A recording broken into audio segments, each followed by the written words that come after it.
Hey, welcome. Thank you for coming to listen to the Lichen Sclerosus podcast. My name is Kathy, and this is our journal of learning about and living with lichen sclerosus. Each week, I research or talk to somebody about lichen sclerosus and bring you the information. This week, we are talking to a vivacious, just fun to talk to lady. She is on the other side of the world from me, and I wish she was next door because I swear we would be best friends. Lou is from a rural part of Australia. She has an 18-month-old daughter, and she's a nurse by trade. She's also been recently diagnosed with LS. She has an amazing attitude, and she was so open when discussing her story. We talk about when she first noticed something was wrong, her first doctor's visit, which was crazy, and what it's been like mentally since she's been diagnosed. But before we get into our conversation, there's something that I need to address. It's been brought to my attention that one of you went to go and visit with Dr. Eden, and it did not go well. I won't go into details because that's not my story to tell. But in lieu of this information, I've decided to pull Dr. Eden's episodes and any posts that I have created promoting her. I only want to promote doctors who give us the quality of care that we deserve and that look out for our health the way they should. So please know that I no longer recommend Dr. Eden. I'm sure she has many happy clients, but even if one of us is mistreated, I can no longer promote her services.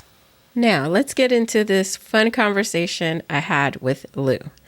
And make sure you stick around to the end because I have an announcement. All right, here we go. Thank you so much for joining me today. I know my listener is eager to hear your story.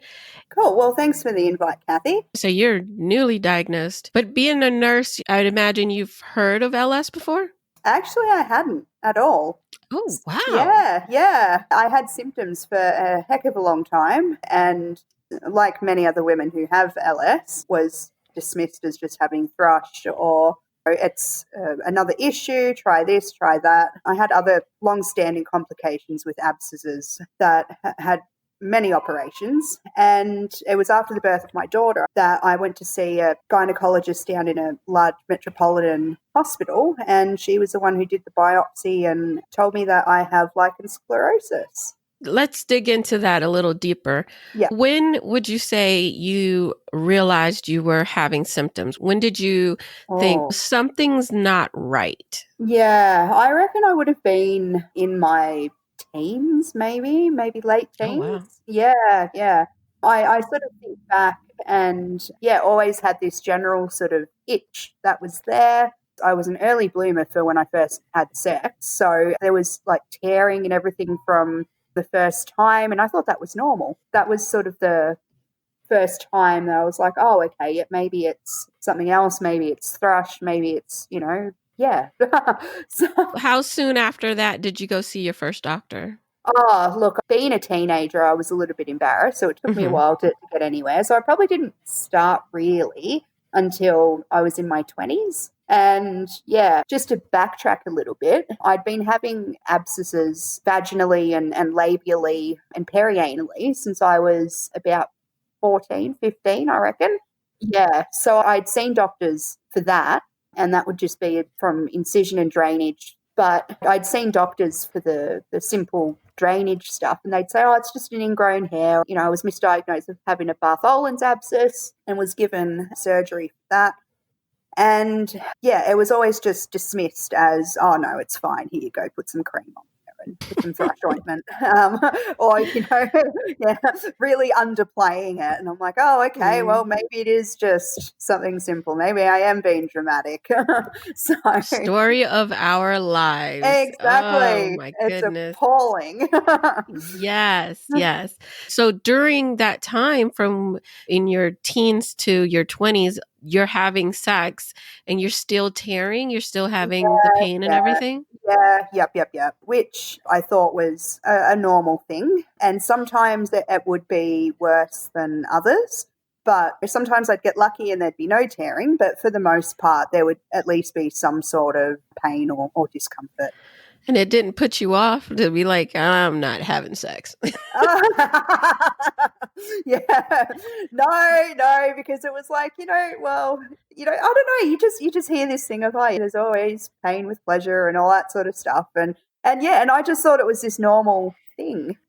Yeah, that's why it's so important. We got to teach our daughters. We got to talk to our daughters Absolutely. about these things. I have two young daughters. One's 8 and one's 10 now. And my 10-year-old, she already has her period. Oh, yeah. So having the discussion with her, of course, I feel like, okay, she's a little too young to have the full on sex talk, but kind of letting her know that you have your period now. So technically you would be able to have a baby. So stay away from the Yeah. boys, Yes, yes, but yeah. and she's like, I don't want to have a baby. And I'm like, Yeah.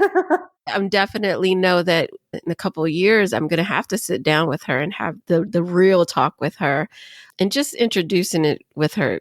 Absolutely. And super important to using the right terminology, the vulva versus the vagina, and Yes, just exactly. teaching her not to be embarrassed and Yeah, to feel comfortable to talk to us if they have any questions. Because I mean, absolutely. why do you feel like you didn't go and talk to your mom when you were having these kinds Yeah. of feelings? Yeah, absolutely. It's a taboo thing to talk about. And really, it does come back to having that open and honest relationship with either your parent or a guardian or someone that you trust that you can go Right. and speak to about these things. And that in of itself is such an important thing to instill from a young age. Like you've said with your daughters, you give them the Yep. opportunity to speak openly and not be embarrassed or not be humiliated or feel ashamed. Exactly.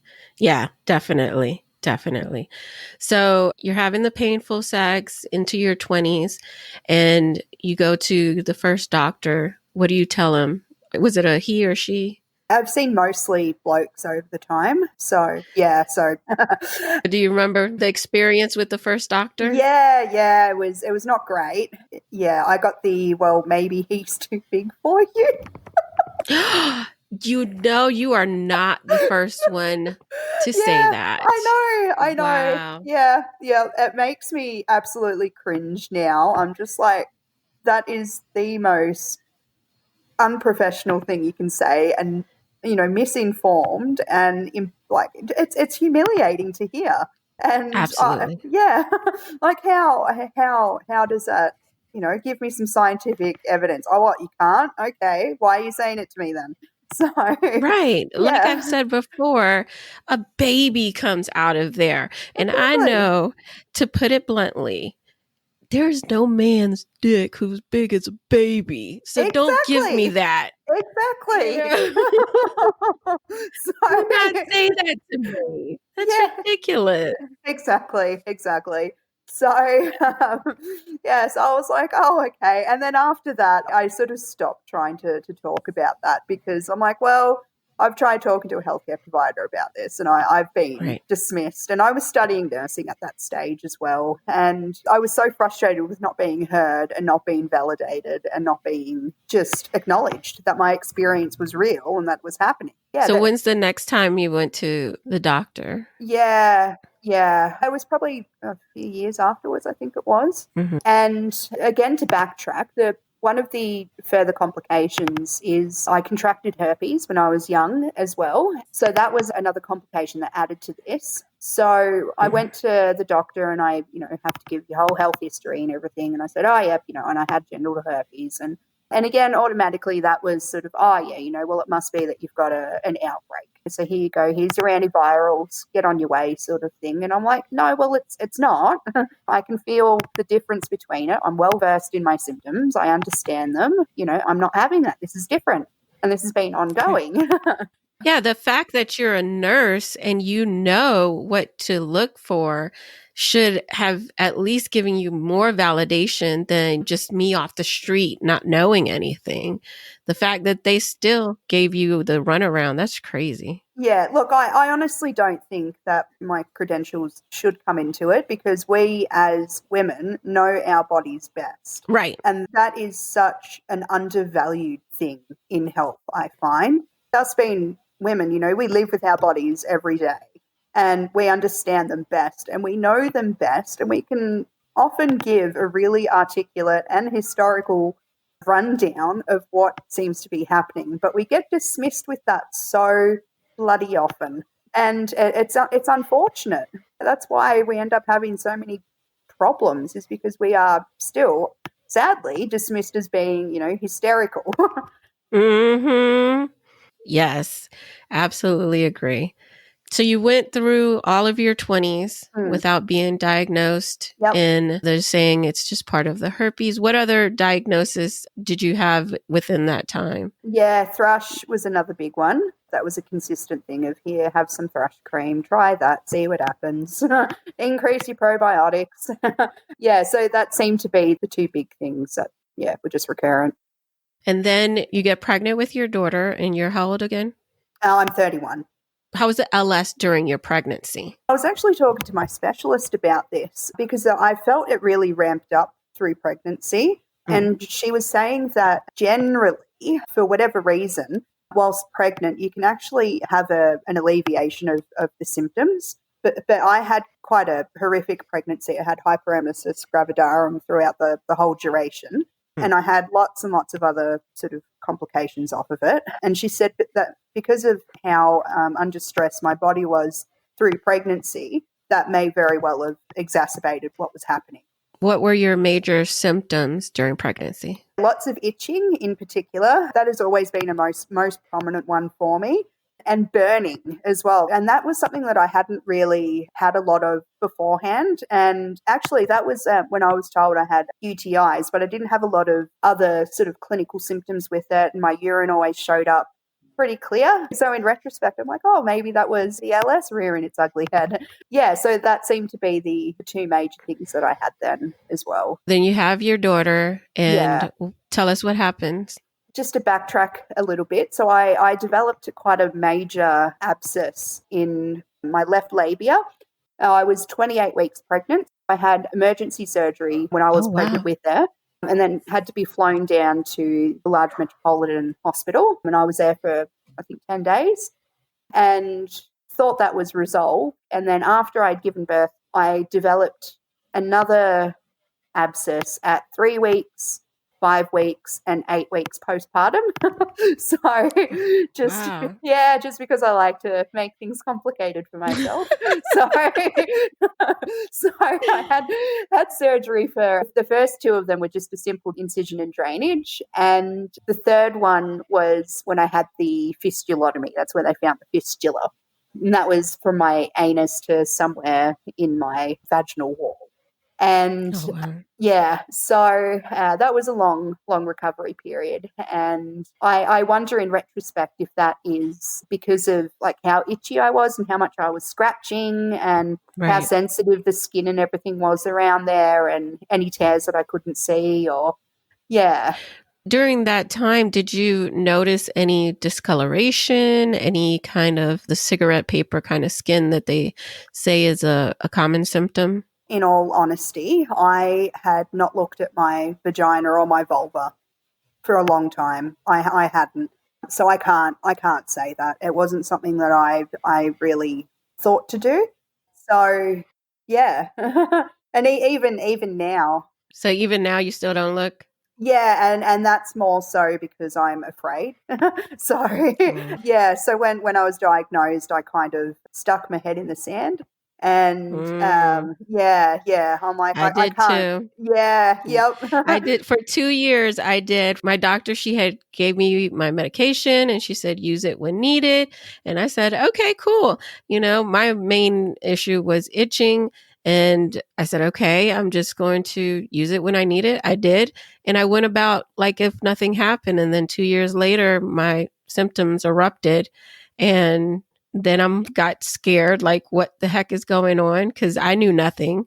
And that's when I started down this path, and I started the podcast, and I started researching, and I found everything out. And Yeah, they don't tell you these things, and you don't realize it's something major that you got to keep an eye on. So absolutely. I encourage you to try to start looking, even if it's once every other month or once every 3 months. I know I was speaking to a researcher that I had recently interviewed, Leah Mitchell, and she was saying they recommend you take a picture every 3 months, so that way you can compare and give it to your doctor, and they Yes, yeah, can kind of look and see if there's any kind of issues, especially with you having the abscess. absolutely. I would definitely recommend that. Absolutely. And that's something that I'm being a bit more vigilant with now. I had my last appointment with her a couple of weeks ago, and she actually took a surprise biopsy from me because she had seen in my perineum that there was an ulcer there that just wasn't healing. And she was concerned Oh, about it. And she's like, Lou, it doesn't look good. And I'm like, oh. So she took a biopsy, and I had to wait that horrible agonizing week to find out if it was cancer. And thank God it wasn't. oh, But thank goodness. yeah, but that scared the absolute pants off me.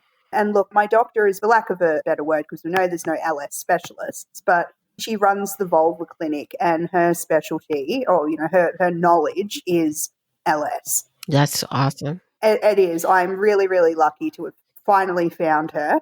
But she's not backwards with coming forwards. And she'll tell you what you need to do, why you need to do it, the importance of checks, what changes to look for, the reasons you're on the medicines, and everything. She's brilliant. So you got diagnosed after your daughter was born.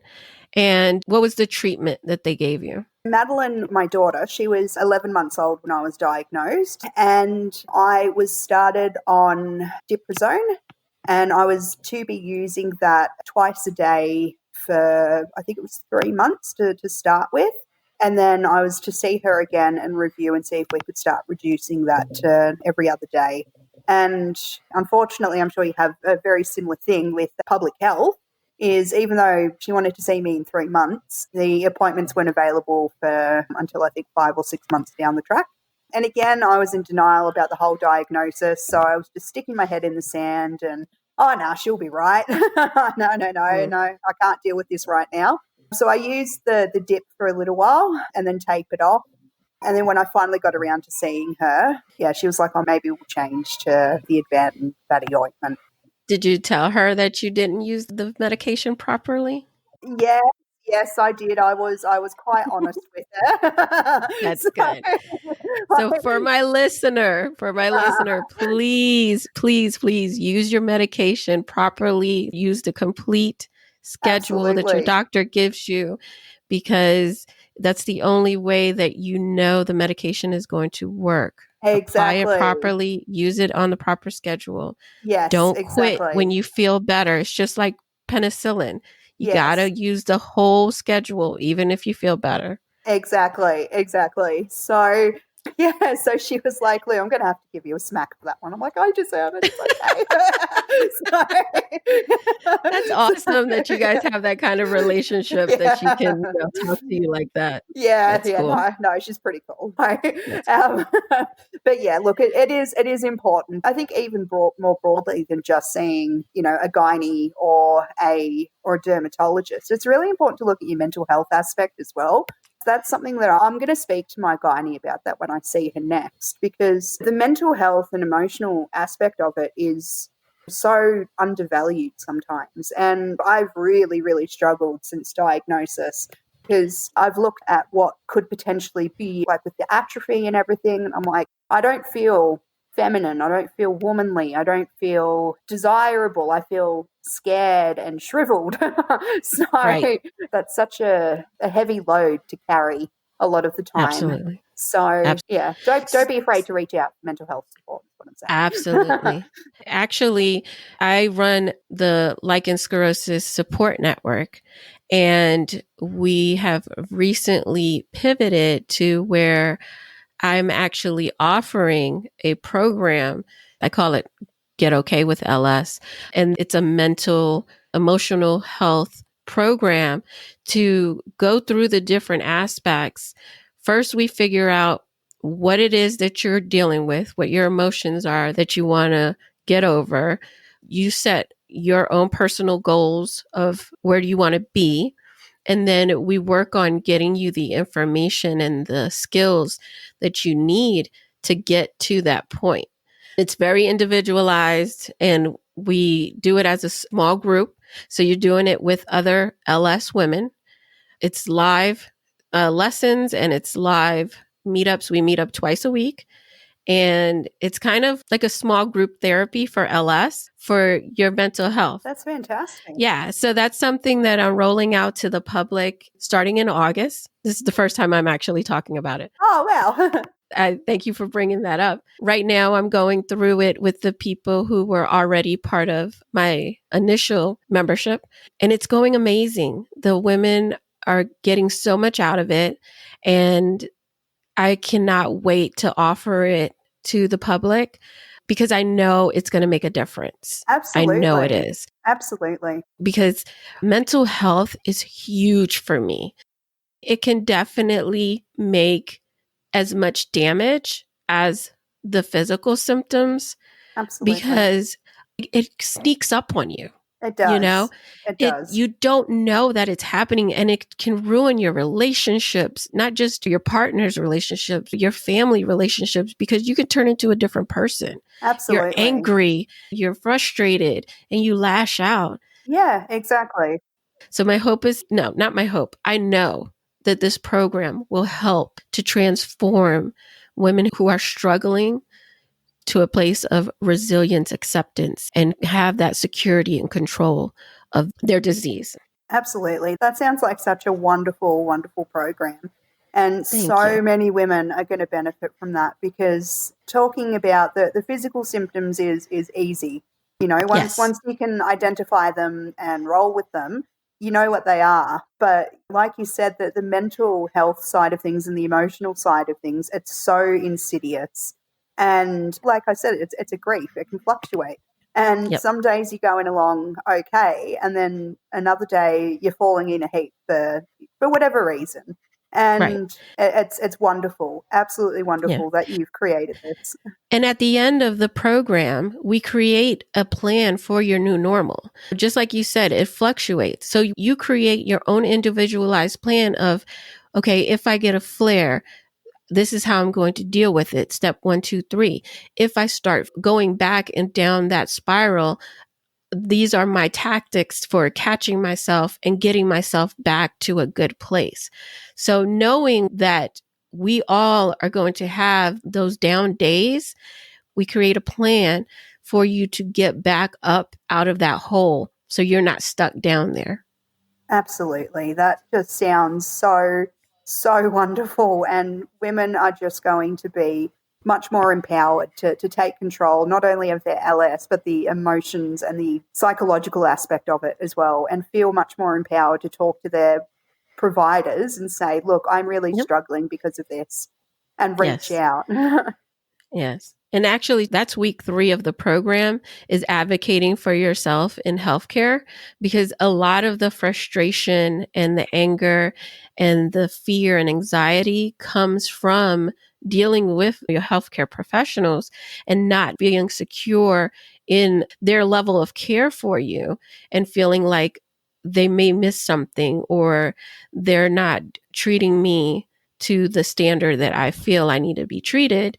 So giving women the tools to say, no, the doctor works for you. Yeah, exactly. And so having the plan saying, okay, this is what's going to happen when I go to the doctor, and I'm not leaving there until this happens, gives them that control and that security that says, I'm going to get the care that I deserve. Exactly. And that right there goes back to, you know, women feeling like they are being acknowledged and being validated, and that they know their bodies best. Yes. And, absolutely. You know, we all have a right to be listened to and to be given the dignity and respect that we deserve. So first, let me say, I can totally relate to the feeling of I'm not sexy, Am I still woman enough? All those negative feelings, I totally feel it. Those are actually my triggers, and what I'm working on is my self-esteem, and I say getting my sexy back. Oh, I like that. That's what I'm working on. All the rest of the stuff I've been able to master, but I think we all have a big trigger we have to keep working on. So I completely understand that. Absolutely. Other than that, did you have any other emotions or feelings, any mental health issues with LS? Yeah, it's just a real heavy feeling a lot of the time. I think like when I was first diagnosed, there was a lot of fear because you sort of are given this diagnosis that you're at an increased risk of cancer. You know that the research is still saying that, yeah, it's mostly postmenopausal women. And here you are in your 20s, early 30s, Yeah, right? exactly. So there was a lot of fear there, and I suppose a bit of despair as well, because again, like this is supposed to be when I'm at my sexual prime, if for lack of a better word, Right. where I'm supposed to be feeling most confident and like, yeah, I've just had a baby, but I still want to be intimate with my partner. So it was like that had been taken away from me of, okay, well, you've got this now and you're going to shrivel up and everything's going to atrophy and everything's going to disappear into itself and you're just not going to be attractive at all. So Yeah. it's a real heavy feeling to carry. Yeah. So 7 months down, how are you feeling today? Are you still feeling those same feelings or have they gotten better? No, I have days where it's a lot more difficult to manage emotionally. But I found a brilliant video for my other half to watch about lichen sclerosus. And it really helped him to understand what was happening and what my fears were and the changes to look out for, because he's happy to help me look as well for any Yeah. changes. So it's helped him to understand where I'm up to, and he's been very patient. There are some days where I'm coping much better and some days where I'm not. But I think now that I've had time to process it, and particularly after I was given the cancer scare, I'm much more diligent and much more compliant, for lack of a better word, Good. Very good. with using my ointments. So yeah, I'm scared still a little bit of the future, of Right. what that will mean, but I'm just telling myself to sort of take it day by day at the moment, Day because by that's all day. I can Yeah. do. So Absolutely. yeah, Absolutely. I definitely want you to share that video with me so I can put it in the show notes in case my listener has a partner who they can show that to. lovely. So I'll definitely have that. You only saw your doctor a couple of weeks ago, right? Yeah, yes, So you've been doing well with your yes, medication for the last yes. I couple of weeks, have. I right? have. Okay. Yes. How are you feeling? Look, it's actually surprising just how quickly the ointment can take away the real severity of the itching. Like it's still there, and I still get a bit of Mm-hmm. tingling, but it actually takes away a majority of it quite quickly. so, so I'm feeling pretty good at the moment, and I'm seeing her again in another couple of weeks, particularly because of what the ulcer was looking like. She wanted to see me in 6 weeks' time. So I'm feeling pretty good about it. And the symptoms are, still there, but starting to become much more manageable now. Awesome. And Mm. will you share your doctor's name Yeah. for my listeners in Australia? Yeah, no worries. She is Dr. Kathy Cook, with a K, Kathy, and she works at the Mercy Hospital for Women in Heidelberg. I'll have it in the show notes Beautiful. so that everybody can definitely go and find this lady because she sounds amazing. Yes. And like most of us, it takes so much time to find someone awesome and someone that will listen and someone that understands. But when you do, it is just fantastic. Yes. Never let go. Yeah. Like she moves, I'm coming with you. Where are we going? Exactly. Yeah. That's awesome. Get some room in that suitcase for me, please. Yes, please. Is there anything else you'd like to share? I think I just want to say to any other women that are out there who are, recently diagnosed, it does get better. It can be a slow process, but, don't be like me and actually be diligent with your treatment regime. Talk to your doctor about the mental health side of things and really let them know that you're struggling and seek some support for it. And I'm really, really grateful that I found such a good support network. But at the same time, I'm really sorry that we're all in this boat together. Yes. Amen. I completely agree. Yeah. Yes. And I will be releasing more information as the month goes on about the new program, Get Okay with LS. And I'm so excited. I can't wait to just start helping so many women get through this. Because it's just like you said, when you first get diagnosed, don't despair. LS is manageable and controllable, and it does not need to take over your life. You can still have a family. You can still have a good marriage. You can find ways to counter all of the symptoms and still be a full blown sexual being. Absolutely. Period. Period. So, Lou, I am thankful for you coming to talk to us today. I had so much fun. No, thank you for the opportunity. And look, it's awareness, and I had a ball as well. So thank you. I want to thank Lou one more time for coming, being open, and sharing. She was just a joy to talk to. I swear I haven't laughed or smiled as much in an interview yet. So, cat's out of the bag. As you've heard, the Lichen Sclerosus Support Network is now hosting a 5-week program to get okay with LS. And I cannot wait to help you if you need it. If you want to get more information, you can visit the website at lssupport.net. And it's got all the information you need, including pricing, what the program is about in detail, and shoot me any questions. I cannot wait. The next group is going to start on August the 10th. So I'm going to drop more information in next week's episode. And make sure you follow me on Facebook. I'm at Lichen Sclerosus Support Network, or on Instagram at Lichen Sclerosus Podcast, because I'll be dropping more information the closer we get to the next start date, which is August the 10th. If you're struggling with the mental side of lichen sclerosus, please reach out. I really want to help you to get back to your normal living. Don't let LS steal your light. Let's get to the root causes of all these negative emotions so you can get back to living the life that you want. I hope you have an amazing week, and I will talk to you next time. Bye.